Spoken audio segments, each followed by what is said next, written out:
امام جعفر صادق علیہ الصلوۃ والسلام کا فرمان ہے اللہم صلی علی محمد و علی محمد،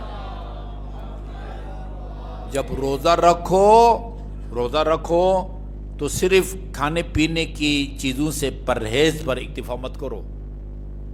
جہاں کھانے پینے کی چیزوں کو حلق سے اتارنا منع ہے ورنہ روزہ ٹوٹ جائے گا، وہاں اس زبان کو بھی کنٹرول میں رکھو، اس کو بھی روزے سے رکھو، روزے سے۔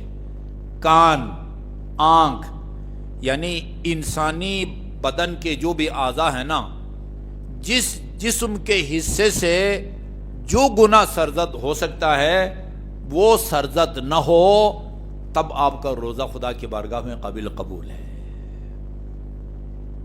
میرے خیال میں زبان سے ہم بہت سارے وہ کرتے ہیں، گناہ کرتے ہیں، گانا بھی گاتے ہیں، غیبت بھی سنتے ہیں، چغل و خرابی بھی کرتے ہیں۔ سب سے زیادہ گناہ جو ہم اس زبان سے کرتے ہیں نا وہ غیبت ہے، بہت خطرناک معاملہ ہے۔ غیبت کے خطرناک ہونے سے زیادہ خطرناک چیز یہ ہے کہ ہمیں نہیں پتہ کہ کون سی بات غیبت ہے۔ غیبت کر رہے ہوتے ہیں لیکن اس خیال سے کر رہے ہوتے ہیں کہ یہ غیبت نہیں ہے یا یہاں غیبت کرنا جائز ہے، یہ خطرناک بات ہے۔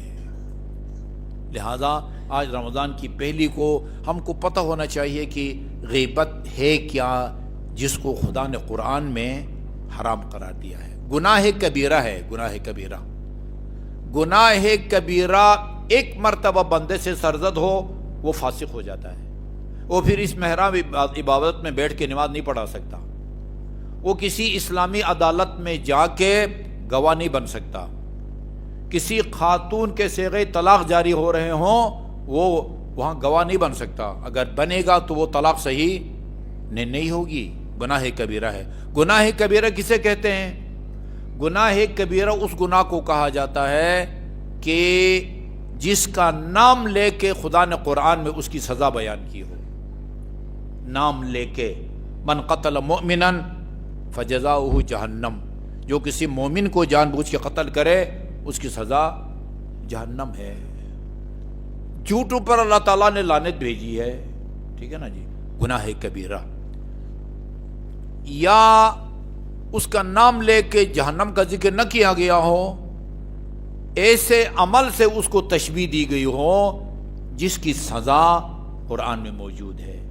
اللہ تعالیٰ نے یہ سورہ حجرات کی آیت ہے جو میں نے آپ کے سامنے بیان کی ہے نا، اس میں اللہ تعالیٰ نے غیبت فرمایا ہے کہ غیبت کرنا ایسا ہے جیسے کسی مردار جانور نہیں، مردار انسان کا، بھائی کا، مسلمان بھائی کا، پتہ نہیں شاید سگا بھائی مراد ہو، کیا پتہ ہے، یہاں کچھ بھی نہیں لکھا ہوا ہے۔ ایحب احدکم، ایک دوسرے کی غیبت مت کرو، منع کرنے کے بعد پھر فرماتا ہے ایحب احدکم ان یاکل لحم اخیہ میتا، تم میں سے کوئی یہ چاہے گا کہ اپنے بھائی، مردہ بھائی کا گوشت کھائے؟ پتہ نہیں سگا بھائی مراد ہے، مسلمان بھائی مراد ہے، مومن بھائی مراد ہے، انسانی مردار کے گوشت کھانے کی طرح ہے، گناہ کبیرہ ہے۔ اور قرآن میں ہے حرم علیکم المیتۃ والدم ولحم الخنزیر، اللہ تعالیٰ نے مردار کو بھی حرام قرار دیا ہے، خون کو بھی حرام قرار دیا ہے، اور خنزیر کے گوشت کو بھی قرار دیا ہے۔ ان تین کا نام آنے کا مطلب یہ نہیں ہے کہ باقی جن کا نام قرآن میں نہیں ہے وہ ناپاک نہیں ہے یا حرام نہیں ہے۔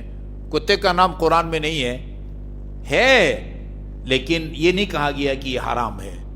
اصحاب کہف کے کتے کا ذکر ہے لیکن یعنی اس کو حرام نہیں کہا گیا ہے۔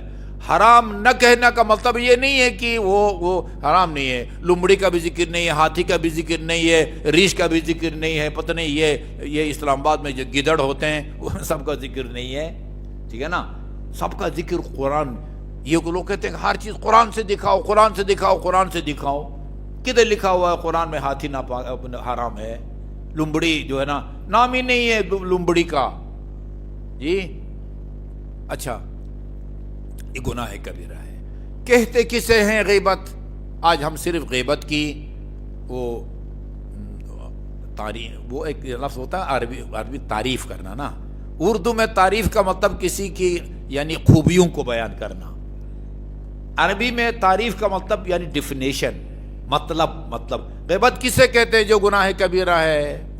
یہ رسول خدا کے فرمان کی روشنی میں غیبت کی تعریف کرتے ہیں، اس دعا کے ساتھ کہ اللہ تعالی ہمیں ہر وقت خصوصاً ماہ مبارک میں اس گناہ سے بچنے کی توفیق عطا فرمائے۔ کسی کو معاف نہیں کرتا، کسی کو معاف نہیں کرتا۔ امامہ کے نیچے بھی بیٹھ کے باتیں کرتے ہیں، پینٹ سوٹ میں بھی جو ہے نا، دھوتی میں بھی، سب کوئی جو ہے نا اس سے مستثنا ہر کوئی کرتا ہے، بلکہ علماء کے لیے زیادہ خطرناک ہے۔ کہتے ہیں کہ وہ آیت اللہ ایک اشارودی تھے، وہ انہوں نے عام معافی کا اعلان کیا ہوا تھا، اس دنیا میں جس نے بھی میری غیبت کی ہو میں اس کو معاف کرتا ہوں، صرف جو دینی طالب علم ہے نا، ان میں سے کسی نے غیبت کی ہو تو اس کو کبھی معاف نہیں کروں گا، قیامت تک معاف نہیں کروں گا۔ کیوں؟ اس لیے کہ وہ پہلے میری غیبت کو جائز ثابت کرنے کی کوشش کریں گے، پھر غیبت کریں گے۔ یہ خطرناک بات ہے، فلان کی غیبت، وہ متجاہر الفسق ہوتا ہے، متجاہر الفسق۔ تعریف یہ کی ہے رسول خدا نے غیبت کی، ذکرک اخاک بما اذا سمعہ استکرہہ، اپنے برادر مومن کے بارے میں وہ بات کرو اس کی عدم موجودگی میں، اگر وہ اس کو سن لے تو اس کو ناگوار گزرے، اس کو برا لگے، یہ غیبت ہے۔ ایسی بات کرو کہ اگر وہ سن لے تو اس کو برا لگے، اس کی شکل و صورت پر تنقید کرتے ہو، قد کا چھوٹا، ہاں پنجابی میں گٹھا کہتے ہیں، قد کا لمبا، لمبو، ٹھیک ہے نا، کالا، کالو، اچھا جی، لنگڑا، فلاں فلاں، جسمانی عیب بیان کرنا، کانا، یا اخلاقی عیب بیان کرنا، اخلاقی عیب بیان کرنا۔ ایک آدمی اگر نماز نہیں پڑھتا نا، نماز نہیں پڑھتا، آپ کو حق نہیں پہنچتا میرے پاس آ کے کہیں کہ وہ نماز نہیں پڑھتا۔ ہاں ایک صورت میں جائز ہے، آپ کی نیت یہ ہو کہ میں اس کو اس سے بات کروں، نصیحت کروں تو وہ مان جائے گا، نماز پڑھنا شروع کر دے گا۔ دوسرے الفاظ میں نہی عن المنکر کی نیت سے، کسی کو برائی سے روکنے کی خاطر اس کی برائی کو میرے پاس بیان کریں۔ آپ یہ سمجھتے ہیں کہ میں بات کروں گا تو اس کا اثر نہیں ہوگا، اور آپ بات کریں گے تو اس کا اثر ہوگا، اس نیت سے آپ اس کی برائی کو میرے پاس بیان کریں تو کوئی حرج نہیں ہے۔ ویسا فلان غیبت کرتا ہے، فلان رشوت دیتا ہے، فلان سود لیتا ہے، وہ سود لے کے گناہگار ہو رہا ہے، آپ اس کے اس گناہ کو میرے پاس بیان کر کے گناہگار ہو رہے ہیں، دونوں گناہگار ہو رہے ہیں، وہ خطرناک بات ہے۔ اشارے کنایے میں کریں، اشارے کنایے میں یا واضح الفاظ میں، دونوں جو ہے نا وہ جائز نہیں ہے۔ حتیٰ لباس پر تنقید کرنا بھی اس کے زمرے میں آتا ہے، لباس پر تنقید کرنا۔ میں ہر سال سناتا ہوں یہ لطیفہ، ہمارے ایک استاد کے تھے، نجف میں 3 کلاس فیلو طالب علم تھے، علماء تھے، ظاہر ہے، انہوں نے یعنی غیبت سے بچنے کا ایک طریقہ یہ ہے کہ اگر آپ کی ایک ہے نا کیا ہے کیا کہتے ہیں کمپنی، ہاں 2-3 کی کمپنی ہے، ساتھ رہتے ہیں، آفس میں رہتے ہیں، کلاس میں رہتے ہیں، تو نظر کریں، نظر نہ، ہم میں سے جو بھی غیبت کرے گا وہ مثلا اتنا پیسہ جو ہے وہ دے گا کفارہ کے طور پر۔ انہوں نے نظر مانی کہ ہم میں سے جو بھی غیبت کرے گا کسی کی 1 دینار عراقی جو ہے نا وہ دے گا، نکالے گا 1 دینار۔ کچھ دن انہوں نے پابندی کی، ایک دن ایک مدرسے کے صحن میں بیٹھے ہوئے تھے، تینوں اپنا پڑھا ہوا درس دہرا رہے تھے، ایک چوتھا طالب علم ادھر سے مین گیٹ سے داخل ہوا، ان میں سے ایک کی نظر اس پر پڑی، اس کے امامے پر نا، امامے پر کوئی تبصرہ کرنا چاہتا تھا اور یہ سمجھتا تھا کہ یہ تبصرہ غیبت کے زمرے میں آتا ہے۔ تھوڑا سا صبر کیا، مقابلہ ہوا شیطان کے ساتھ، شیطان جیت گیا، جیب سے دینار نکال کے کتاب کے اوپر رکھا، کہا یہ اس کا کفارہ ہے، دیکھو اس کا امامہ جیسا کہ کسی حرم کا قبہ ہوتا ہے۔ امامہ چھوٹا ہونا تو کہتے ہیں دیکھ فلان کا امامہ اخروٹ جتنا ہے، بڑا ہو تو کہتے ہیں وہ دیکھو بھائی وہ قبہ جتنا ہے۔ یہ سمجھتا ہے کہ غیبت ہے، ورنہ دینار نہ دیتا۔ یہ مسئلہ ہوتا ہے۔ لباس پر تنقید کرنا بھی وہ غیبت کے زمرے میں آتا ہے، ٹھیک ہے جی۔